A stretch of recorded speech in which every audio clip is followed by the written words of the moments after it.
Yeah, that's good now. All right, so briefly, our mandate roles are to assess and report on the state of the watershed, develop and implement an integrated watershed management plan, deliver water literacy and education programs, and act as a convener and collaborator on water issues in the basin. And we always strive to enhance governance and operational effectiveness. So, as you're probably all familiar with, the Red Deer River watersheds, the Treaty 6 and 7, and the Métis homeland,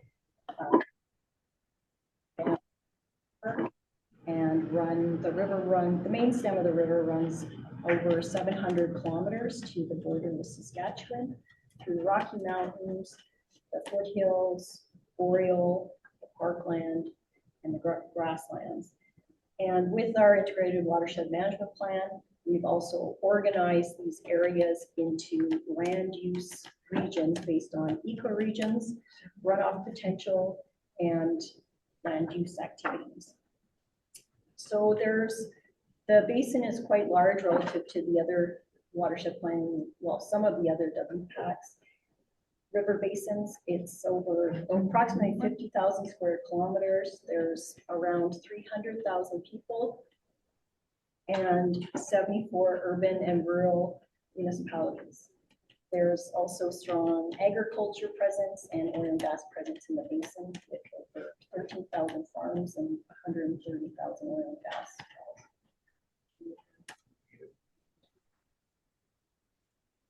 wells. And yeah, as many of you are aware, we are in a drought-prone region of Alberta, and there's been increasing demand for water. There's also been increasing point and non-point sources in the basin, and we are part of the South Saskatchewan Regional Plan, and so help meet apportionment or are part of the apportionment agreement with Saskatchewan.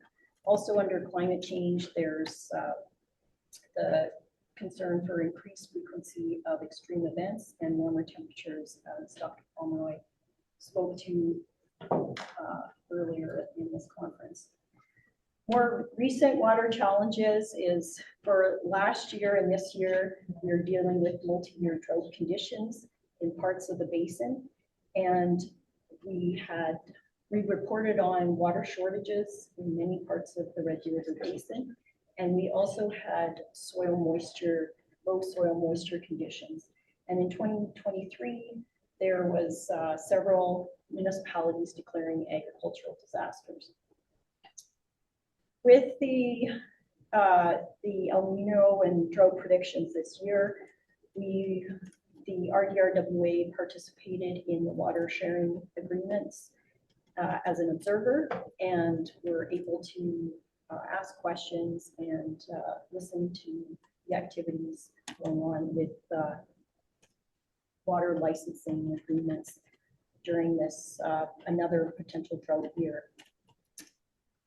And this year there shouldn't be an issue with apportionment, I'm being told, at the border. So, sorry, I just need to ask you, the viewers on the online, it's like the audio is a bit low, so I might want to request you to speak a bit louder if that's okay. Sure. Thank you. Can you move to the center here? Okay. I can help you switch the keys over. That would be Thank you. helpful. It's kind of hard to get. Yeah. Yeah. Okay. All right, so looking at our mandate and roles a little more closely, we do several outreach events, and we have general events for the public and so school groups as such, and then we have a committee, an outreach committee that some of you are part of here, and this usually takes place in the summer and late fall. And then we also do events like outreach, like planting and riparian restoration with our partners like Trouble Limited, that was speaking yesterday. And we also have cabins, so biomonitoring opportunities where you can participate in. And then there's other outreach through just the website.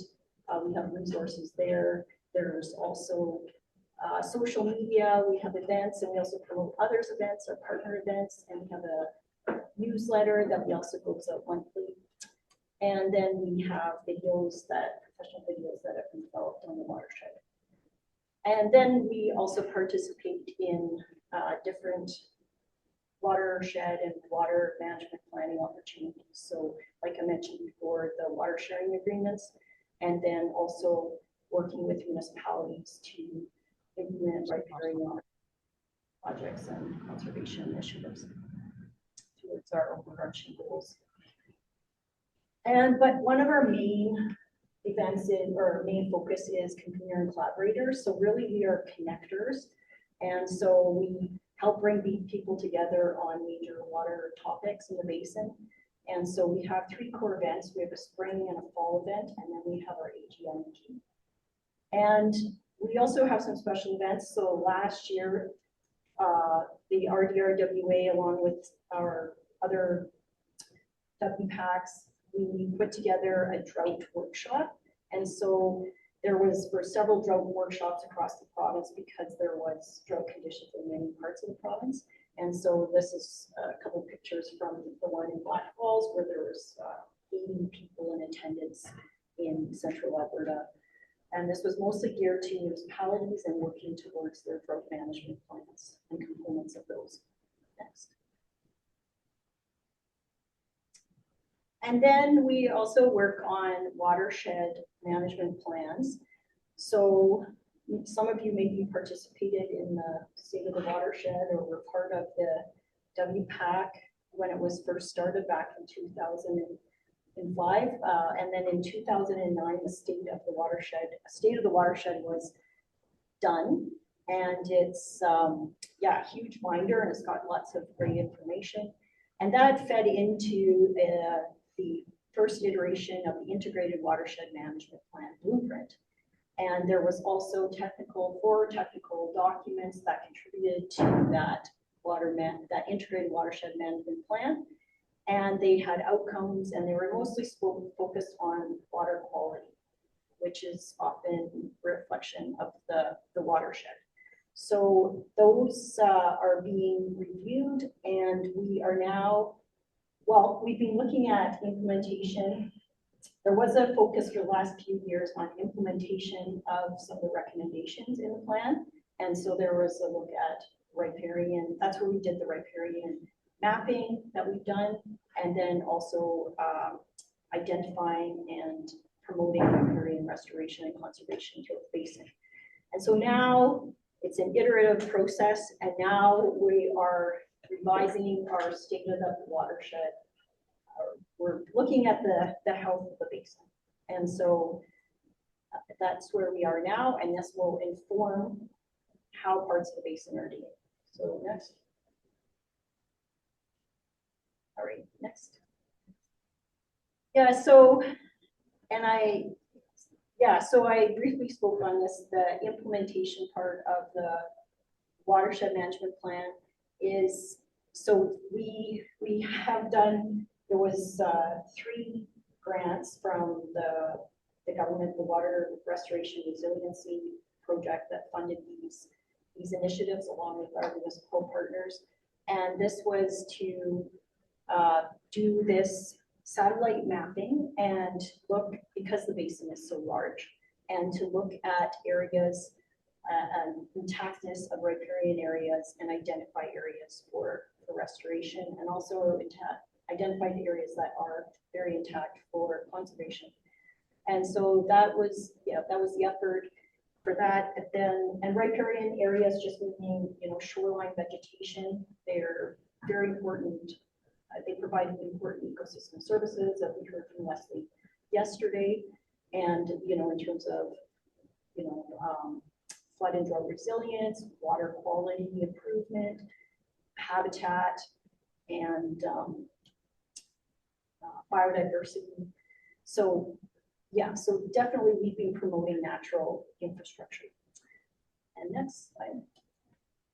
And so with these projects, just this is an example. These are some of the technical reports that have been done, and they're in mostly the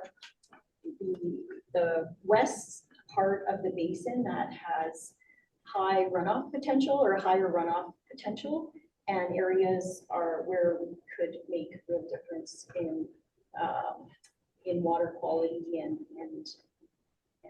improvements in riparian areas. And so that's, yeah, and we've mapped over 10,000 kilometers of riparian shoreline, and this is going into our riparian health chapter for our state of the watershed. Okay, next slide. So then now we're mostly focusing on our state of the watershed report. So this is a project that we're looking at, it's going to take 3 years. And so we just finished our first year, and we're using a phased approach and collaborating with different partners on the different chapters. And this is going to be an online report, and so that it can be interactive. We're going to have GIS layers. We have GIS layers, and it's using Experience Builder, and so you should be able to then scroll into your area and look at the information that you're interested in for your area. Or you can take a broader view and look at other areas, but it's a little more interactive and not a huge binder that was produced before. And we're hoping that they will be able to update this more frequently into the future, and it will be done more frequently than 15 years with like we're doing right now. Okay. And so once again, we're using the planning areas that were previously identified. So and then the lighter areas are there are different hydrologic units. And so there is more runoff in the upper headwaters. So we're looking at it a little more closely in some of those sub-watersheds. And then we'll be comparing the information we have there to sub-watersheds within that region. So, and then also that goes the same for the other 5 categories. Next. And then this is an example of information that we're going to be including. So it's our preliminary state of the watershed report. So you can click on the sub-watershed of interest, and then you can see, the percentage of licenses that are used for agriculture or for municipal or industrial use. And so this is important because there are local pressures in the tributaries, and the tributaries are more sensitive than the main stem. So that's why we're taking this approach.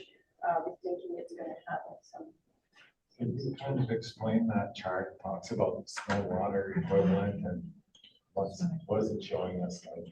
Okay, yeah. So this is an example of the type of information, like supply information. So this is the time on the x-axis and snow water equivalent on the y-axis, and then the red is the past year, and then the current year is in the blue. And then this is our the historical 30-year historical data is within this gray area. So this is an example of just the type of information that is available for your sub-watershed or supply. So then we'd be matching supply and demand. What river is that? That one's the medicine. And that was just an example, but That's okay. yeah. But each one has You this. click on it. Yeah. On the website, you click on that, you basically get the flow and the line map and the flow ranger. Yeah. Yeah, and I have an example. Oh, if people are interested, so yeah.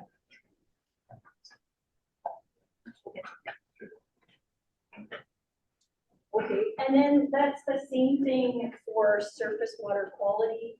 We're gonna be summarizing not just the main stem, because the main stem is, the cumulative conditions of all the tributaries, but we're gonna be looking at it, the main stem locations from a general watershed management area, and then these are long-term stations. The Alberta Environment's doing the surface water quality management framework, so they have provided the trend analysis for a number of parameters in the main stem. So we'll be summarizing that information, but it's statistical robust trend analysis. And then is actually the tributaries. So we have 5 years of data, monthly data, and then that's going to be summarized. And that is also Alberta Environment data, but we will be looking at key indicators, key water quality and land use indicators to report on the health of the river. Could you name them off? Well, we haven't chosen all the indicators yet, but there definitely will be, nutrients. There's some nutrients like total phosphorus, like total nitrogen, and looking at some more dynamic ones like DO or something like that. We did have some in situ meters in a couple of the tributaries this year. So Or oxygen? yeah, Okay. or sorry, temperature, but in relation to oxygen.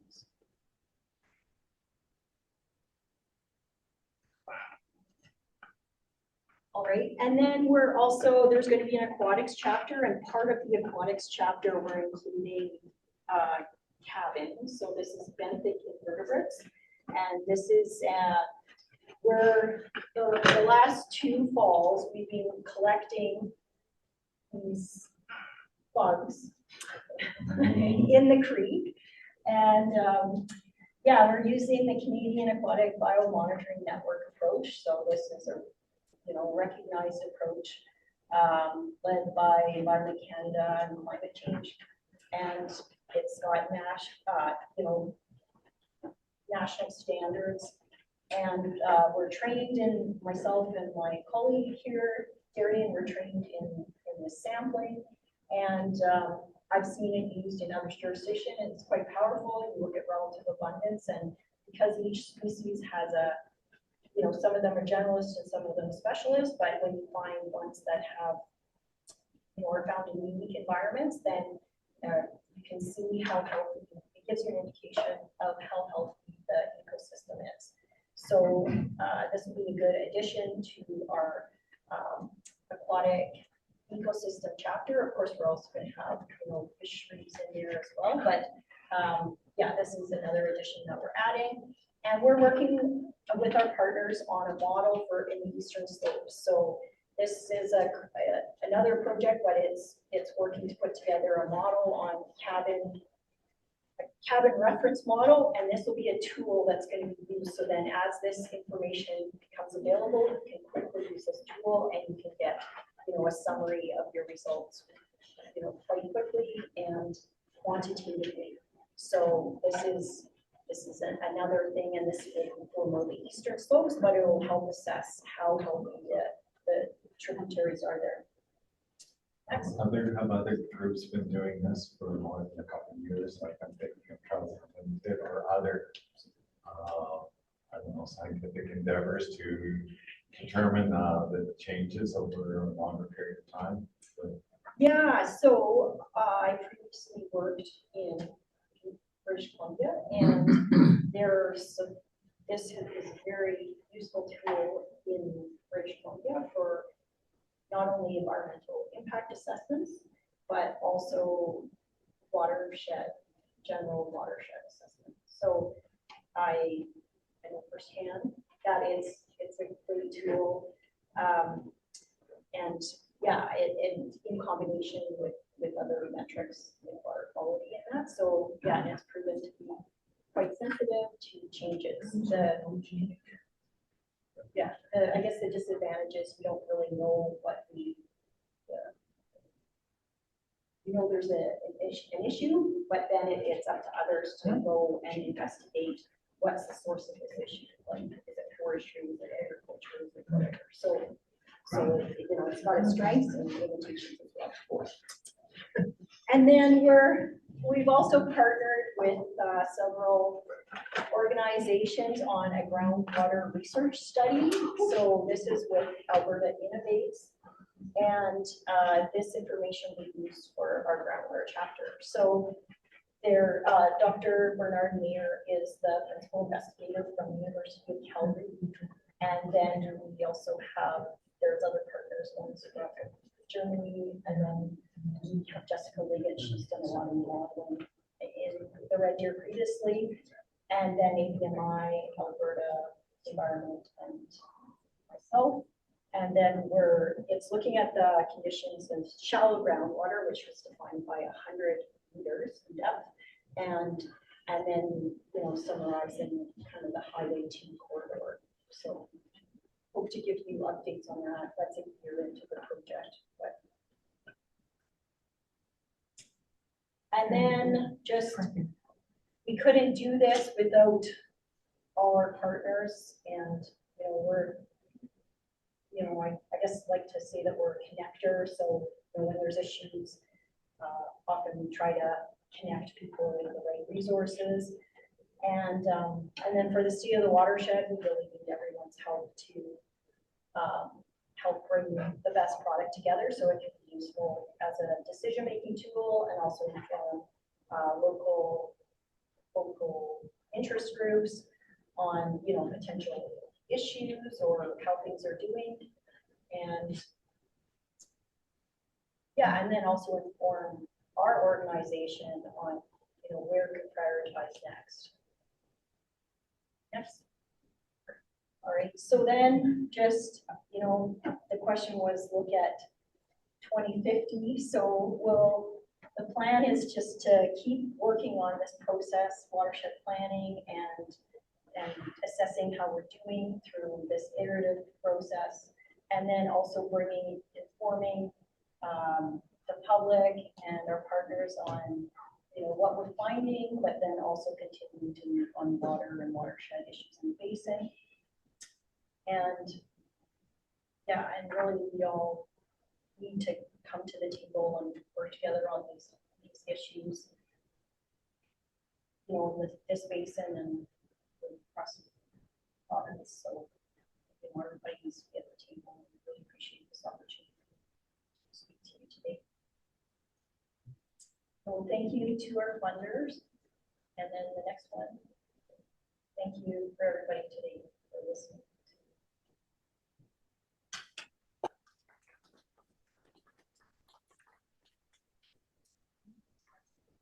So this is like the Red Deer River Watershed Alliance, but there must be a full river watershed, and you must collaborate a lot with them. Yeah, I was just on a call with them this morning, talking, we're finalizing the drought response communication with the government. So we were all meeting and getting an update on soil moisture, water shortages in each of our systems, and then also speaking on, you know, issues that we've heard, and, you know, and then like sharing what's going on in terms of, you know, the events and such.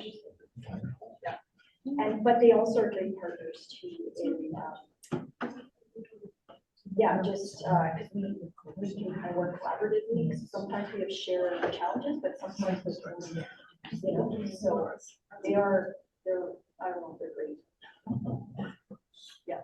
You're a collaborator and advise government, right? Yeah. Okay. Can you give me one example of what the current government has done as a result of what you advised? Well, they did provide a speaker to come and talk about shallow groundwater, low level water table concerns, and and then they came and spoke about water licensing from someone from AER, like from the energy regulator team, talked about water licensing and how the water licensing was being done in this certain area of the basin. So, yeah, it was, there's concern in an area, and then we got, an expert to come in there and talk about the issue. And now there's, I guess, required monitoring on some of the industry users in that area on water level recording, so additional monitoring. I was thinking of the environment minister went around recently trying to, water licensees trying to get them to modify their requests in the case of a possible drought. Did you people have anything to do with that, telling them that their water levels were low?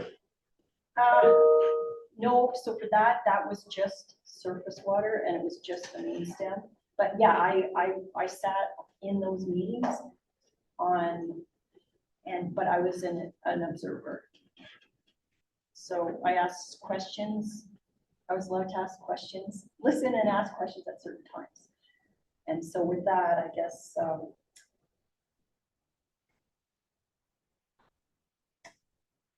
yeah. So yeah, I asked a lot of questions. Yeah, or I'm sorry if this was covered before, but can you explain what a water conservation objective is to normal people? And how effective are they in furthering your goals as an organization? I'm not a hydrologist, and Yeah, that but you have a is, background in aquatic biology. yeah. Okay. So I'm just qualifying my answer because, yeah, so a water conservation objective,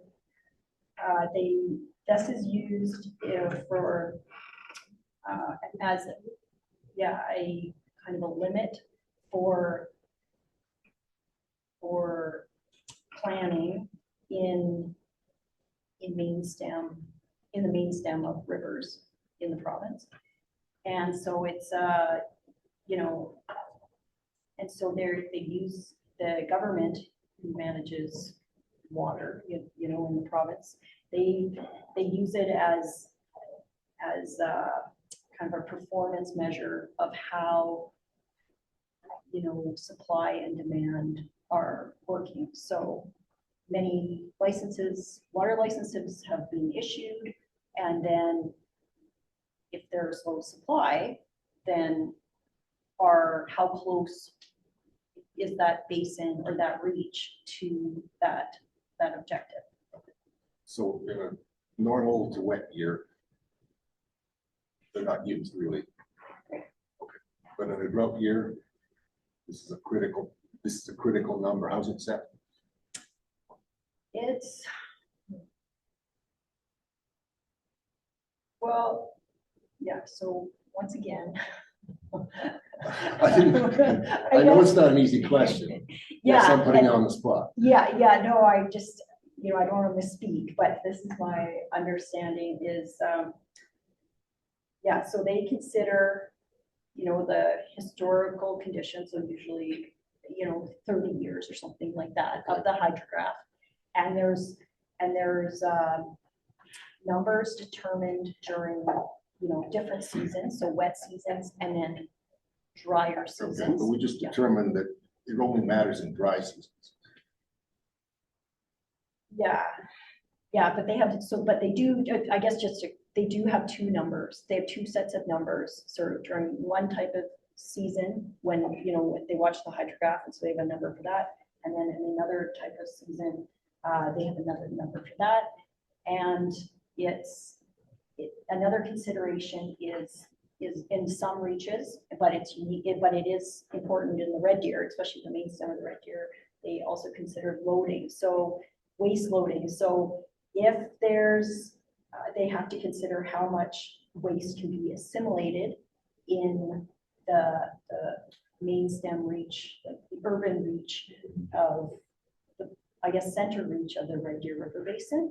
And so for that, they need to do, they have to figure out the worst case scenario for the loading, Okay, and then the worst case situation for the low flows. Yeah. And so, but there are some assumptions in that. It's, assumes technology hasn't changed. It also, it's based on, a 7-day low flow, or it used to be anyway, based on a 7-day low flow situation.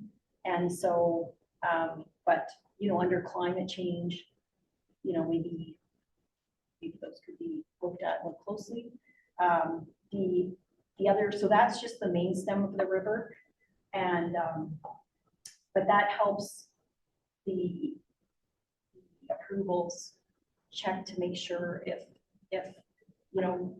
junior licenses have to be pulled. And so that was some of the discussions in the water sharing agreements is, okay, this is the list of licensees and how much do you have and how much do you have, who's, so Yeah. junior licenses actually dropped if they make a deal.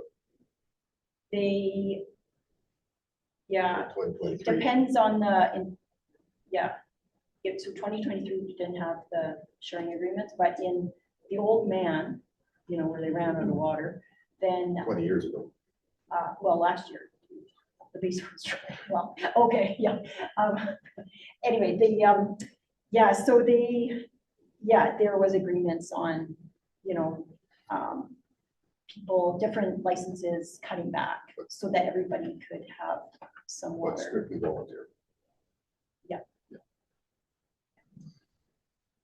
As an urban dweller, is there one thing that you would recommend that I either start doing or stop doing to deal with water issues in my little yard in my house?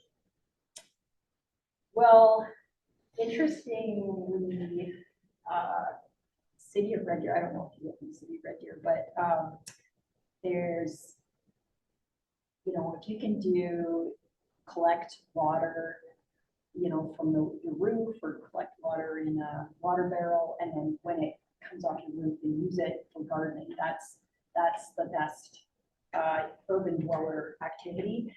It was interesting to find out that, with the Calgary situation, that wasn't drought induced, but then it was most of the water was spent in yards. So, but City of Red Deer, or citizens of Red Deer, actually have one of the lowest water use per capita for this size of city in Canada.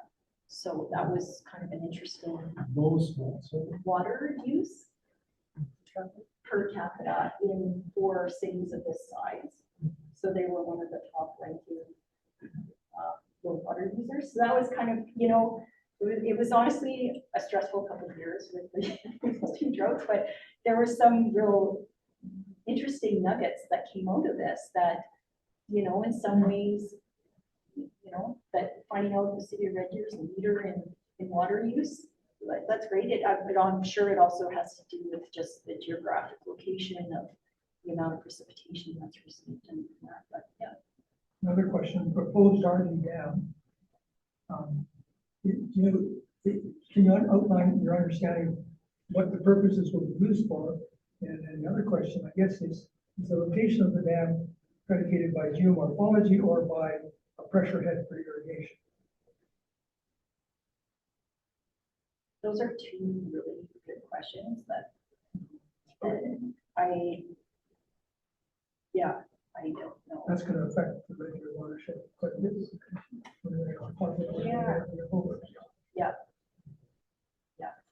And sorry, and what was the first question? The first question was the geomorphology. Is there something unique about that bend in the river that makes it easy to put a dam in? Yeah. To having moved down the river, no. And then the second question was, the purpose just to regulate high flow, have some water down. There's no runoff, or is there a plan for irrigation? Yeah, and there is also, an irrigation project proposed in the special areas that I guess which is a junior license. So, theoretically, if that was approved and theoretically if the dam was to go ahead, that I guess would provide more consistent flows to maybe support something like After a that. couple of crop failures. So does Red Deer Dam, That's why dams are built. I'm So- sorry. if the proposal could be that that will be used for irrigation, they will want a water license. So that implies that there's a water license assigned to upstream towns, historical use of Rocky, Red Deer. Maybe Red Deer should use more water, not less, so that we can provide for expansion. It's just interesting to know. And then I guess historically, who on the Red Deer River Basin commercially has a water license or historical use? So is there a power plant, or is there Sure a is. lumber mill, or is there a packing plant? Who could say, oh, I'm only know, we use 10,000 cubic meters. We want that. That we've already historically got to give it to us, or is that already been decided? So these, those licenses, yeah, they'll be on our state of the watershed report, but they're also already online. If you go to the license viewer, you can, look who's got license for what and where in the basin. And it also shows the seniority, it also shows the volume. And then, but there are, new applications for licenses because in the Red Deer, unlike the Bow and the Old Man, it is still open for licenses at this time. Do small towns apply for their license? Have you Yeah. applied for a license? Yeah, they have a license. Red Deer has licenses well in advance of its population. Yeah. They did that several years ago to make sure that they had the water license. That's something that all small towns should be doing, either linking up with Red Deer if that's where they need the water from, or if they're from Helen, then how they get into that, presumably they've got that. Yep. But I'm surprised there's still some free licenses out there. Can I apply for one? Good money. I just have two questions online. Okay, will you be looking at the impact of agriculture and EID irrigation return flow on stream and river water quality? By Paul. So we will be for the state of the watershed, but it's not an impact assessment study. So it's more of a state of the watershed. And so but from that perspective, the agriculture, we'd be looking at the chemistry from those tributaries and that watershed management area. And then looking at parameters related to agriculture, but because it's not, an upstream, downstream design, we won't be able to, definitely point fingers. That's not our mandate, that's Alberta agriculture and Alberta environment's mandate. If we find, there's some interesting chemistry results, and when they come up, then it will be up to those stakeholders to answer or to investigate any issues that come up to that work. There's another question, I can just read it, it's plain. So, does the Red Deer River water shed, have any collaborative projects with Trout Unlimited for stream restoration projects, beaver dam analogs or similar projects? Leslie from yesterday's presentation was focusing their projects in the Bow Basin, and I am not sure whether they are interested within the Red Deer River Basin. Yeah, so we worked with the Trout Unlimited in the headwaters last fall, and with Elliot, and he'll be speaking at our forum next week, which is in Delaware. And we had over 60 people come and help with riparian restoration in the headwaters. And so that was a joint initiative. So we're helping with protecting trout habitat or creating and improving trout habitat, but we're also in connectivity But then it also helps for source water protection, right, for all downstream municipalities. So yeah, it was a joint effort and it was great. And we are hoping to collaborate with them again. I guess right now we're working with Wheatland County, looking at the Rosebud, and we're going to be doing riparian restoration in Rosebud in a couple of weeks. So, you know, if people want to grab shovel and come help us out, that's great. Or also in the Chichi Creek in Starline County. So, yeah. One of the things Leslie pointed out is that the beaver population is like 5% of what it could be. So if present trends continue, when will our beaver population be 100%? You know, that's a good metric for the State of the Watershed report. Yes, it is. You know, we just key water managers. I don't know. It's one way to measure progress. Yeah, yeah. And so we hope to have, you know, some of these programmatic indices as well in the State of the Watershed. So yeah, you know, that's a good question. I'm not sure when, but I think at least by, you know, at least tracking that population, maybe it's already been tracked, but, you know, definitely, yeah. So is there a systematic way of monitoring it? You know, I'm sure there is, but I'm gonna have to look into it because I'm Next not year. sure, but yeah. Well, speaking about monitoring and that, like I'm just concerned that over the last 20 years, you know, we have heard more and more about climate change and drought conditions that more recently. You say you have only a couple of years of data for the sampling of the organisms in that. So what do you have that would help you with assessing the health of the river that has been going on for, let's say, the last 20 years? And what I'd really like to know is, just generally speaking, what is the state of the river's health in terms of moving forward over the next 10 or 20 years?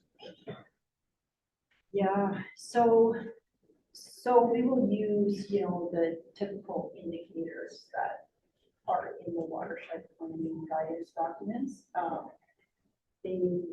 And there is at least 30 years of data on the main stem, but the main stem, you know, it really, the tributaries are the ones that are sensitive, and that's where you see it, or they're more dynamic, so that's where you see the change. So, and there's only 5 years of data on those, and it's monthly data, so it's very good, but it's, and then the other thing too is we're also thinking of reaching out to our municipalities, because through their compliance monitoring, they do have to measure chemistry as well. And so that's another potential bit of information where we could get, you know, a little more information along the, it was mostly on the main stem, but along the main stem. So that would just augment the, I guess, resolution of the work. Yeah, so we'll have trend analysis, so that's been done, and which is on 10 years of data. And then we have the previous information, so we can look to that, providing makes sense, it's the same analysis. And, you know, that. And then there was water quality objectives that were developed by Dr. Anne-Marie Anderson in maybe 10 years ago or something like that. So we'll probably look at those as well, just as more of kind of a performance measure as well, if we can. Because I know previously there wasn't, you know, information for some of the sites. So Sundry didn't have 10 years of monitoring, but now it does. So, you know, there was a lot of gaps in the first State of the Watershed, which but, you know, there was a lot of information, but there was also some gaps identified. So some gaps have been filled, some haven't. But I guess the other thing too, the reason why we're having it online is we're hoping that, you know, we can automate some of this process so that, you know, so then once we have the framework set up and the database is set up, then we can kind of code it so that you can update it more frequently, and it's not as big an effort, but that's the point. Well, I'm thinking that obviously if we have more data and we see trends, that we can get ahead of those Yeah. things, of course, with planning. Yeah. I did ask the city of Red Deer if they had someone who could speak on the health of the river in terms of planning. But they did not find anyone to come here. So I'm glad you're here. Yes. But it was, to me, I was astonished that they did not have someone who would speak to a citizens group about the health of the river and about what concerns we might share for the long term, so that we can make plans now to reduce and mitigate, the situation. But I don't really see that happening. Yeah, it is a concern. It's, and that's what my background is. So I guess for me, it is a reflection of the landscape. I think it's very important and it has to be done properly, but which takes a bit of time, but it is really insightful and well, and with climate change, with the lower flows, the warmer temperatures, it's more and more important. So. Just to Norm's point there, I mean, the original Water for Life strategy from the United Nations was introduced in this province 18 years ago. I was there, I heard what they said. The strategy was to create watersheds so that local communities could control the watershed. You don't control anything, do you? That's right. That's why, Norm. You're not gonna get any planning that's gonna have any effect whatsoever. Well, I was told that they're only worried about when the river enters our boundary of the city of Red Deer. But See, she's that's, gonna give information and stuff like that, but she's not gonna be able to control anything. Yeah. She's not except, even gonna be able to tell somebody who's diverting water illegally, and there's lots of people doing it, to stop doing it. She Yeah. can't even tell them. okay, actually, wait a minute, I can do that. Can You you? can all do that. And there is reporting in place. And that was another thing that came up. Yeah, that was that happened. And they said that needs to be reported. That happened, I think, 3 times where, somebody was not, For the swimming pool. did not using, told, well, also some of the tributaries, their temporary diversion licenses were suspended as well, because the flows were too low, wasn't enough supply. So that did happen, and so there was, but everybody needs to know that this, the number and all this stuff, you kind of need to know the process. That gets reported at a provincial level, What's that? that gets reported to a provincial body. Yeah, and I'm trying to think, the other question you had was we can influence too, because the other thing is in the Bow, so I worked also on the Bow Basin Watershed Management Plan and their water quality objectives, and their licenses, often they say now, the newer licenses, they say you have to refer back to the Watershed Management Plan. So, it's, and with the Watershed Management Plan, actually, yeah, I was thinking this today, is the city of Calgary did change to add nitrogen treatment, which is very expensive, in the Bow River because of the situation. So, and the pressures on the system and its food urban fishery and stuff like that. So, Have any oil companies stopped using their allocation to take oil out of the ground? what's that? Have any of the oil companies stopped using water from the river to take oil out of the ground? I don't know that. I know there's been talk about using different sources, but that's, I think, still. Those are the people that didn't come, even though they were invited, Jim. It's not really fair to give Francine a heat about that. Which one's that? No, it depends on your seniority. So they might, but depends on your seniority. And then in times of drought and emergency, if they don't have.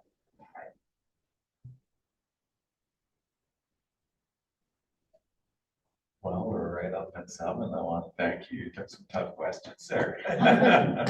But thank you very much for your presentation.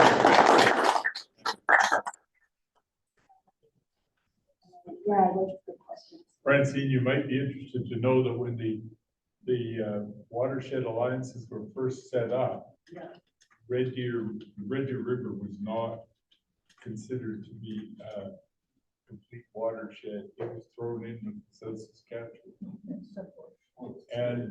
And so it was only after the first maps came out and we objected to that and said we needed to have a management area for the red deer, that it was carved separately because the red deer is the smallest, the cleanest, and the least allocated of the 3 rivers that make up South Saskatchewan. And that's an important thing for people to remember, that the Bow is fully allocated, the Old Man is fully allocated, and the province was actually looking toward the red deer. This is a bit of a safety valve for us. They were looking at the Red Deer River flow to assure the allocation to cross the border of 50% of the South Saskatchewan. And that means that they will be very careful about how they allocate the remainder of the red deer. Because if it gets too allocated and we drop below that 50%, we're in trouble federally. Yeah. Is your monitoring influence, like, this 50% that has to go to Saskatchewan, presumably that takes the north and the south Saskatchewan. Is there monitoring right at the border, that monitoring stations right there? Is that done by your group, is it done by Saskatchewan? Should be doing it, it's in their interest to get good data. Do you know? Yeah, so there's, I understand, so it's not our group, but it is the provincial government, but there is another location, party, I don't know if it's federal or Saskatchewan, that's just across the border. That's a good monitoring station as well, but that was also referred to in some of the meetings. Because there was there was some monitoring just downstream that's enhanced. Sorry, I still have like 2 more questions. Do you want me to send you an email and you can Okay. Our next presentation does take about an hour, so we're going to have to stop at this point. Francine, there's a lot of interest here, that's for sure. Okay, everyone, if you want to take a couple-minute break, we'll start in about 5 minutes, and the next presentation, Johnny will introduce, and then we'll start in 5 minutes. It'll take about 50 minutes to do. Well, this presentation from Janelle was actually given to the Red Deer Watershed Alliance. Yeah, So- I actually. But it's- worked with John. But this was 2016, so some of this stuff is dated. They just hope they can get some. It'd be nice to have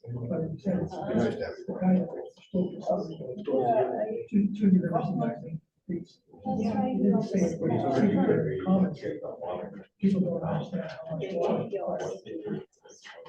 We get some groceries. People are talking Can you about check the email? scientists and industry and the politicians don't have. They haven't come and figured They haven't. that out. It was like